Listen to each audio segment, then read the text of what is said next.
আজকের এই ভিডিওতে থাকছে সোনামুখী ভরপুর খাওয়া দাওয়া এবং ঘোরাঘুরি। এই সময় কম, শুরু করো। আসসালামু আলাইকুম, হ্যালো এভরিওয়ান, আপনারা সবাই কেমন আছেন? আলহামদুলিল্লাহ, আমিও অনেক ভালো আছি। শুনেছি সোনামুখী অনেক ভালো হালিম পাওয়া যায়, তাই আর লোভ সামলাতে না পেরে সোনামুখী যাওয়ার উদ্দেশ্যে রওনা দিলাম। আজকে আমি একা না, আমার সাথে আছে হজরত এবং কাউসার। দুঃখের বিষয় এটাই যে কাউসারের ফোনটা ডাক্তারের কাছে নিয়ে যাচ্ছি। ফোনটা রিসেট মারছি, তারপরও লক খুলতেছে না।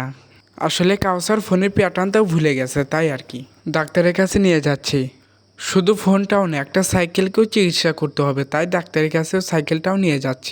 অলরেডি পাইলট মামা রকেটের গতিতে নিয়ে আসলো সোনামুখী বাজারে। যাই হোক, মামাকে অনেক ধন্যবাদ, কারণ আমাদেরকে এভাবে সেফটি হিসাবে নিয়ে আসার জন্য। এখন চলে যাব ফোন সার্ভিসিংয়ের দোকানে। যাই হোক, ডাক্তারকে বলে আসলাম রোগীর কী সমস্যা। শুনেছি এখানকার হালিম নাকি খুব সুস্বাদু, তাই আর লোভ সামলাতে না পেরে ছুটে চলে আসলাম হালিমের দোকানে। আমরা 3 জন আছি, তাই 3 প্লেট হালিম অর্ডার দিলাম।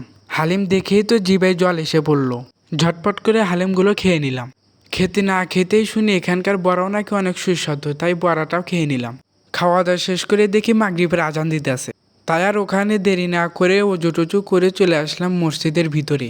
মসজিদের ভিতরে প্রবেশ করেই দেখি নামাজ শেষ হয়ে গেছে, তাই আমরা নামাজ টামাজ পরে বের হয়ে পড়লাম। এখন আমরা যাব ফোন সার্ভিসের দোকানে। অলরেডি আমরা চলে আসছি। এসেই দেখি আমাদের ফোন ঠিকঠাক করে রেখে দিয়েছে, তাই আর এখানে দেরি না করে চলে আসলাম পান খাওয়ার জন্য। আমরা 3 জন আছি, তাই আমরা 3টা পান অর্ডার দিলাম। আমাদের পান খাওয়া শেষ, তাই আমরা এখন যাব বাসার দিকে। সো গাইস, আজকের এই ভিডিওতে এই পর্যন্ত। আশা করি আপনাদের সবারই ভালো লেগেছে। আল্লাহ হাফেজ।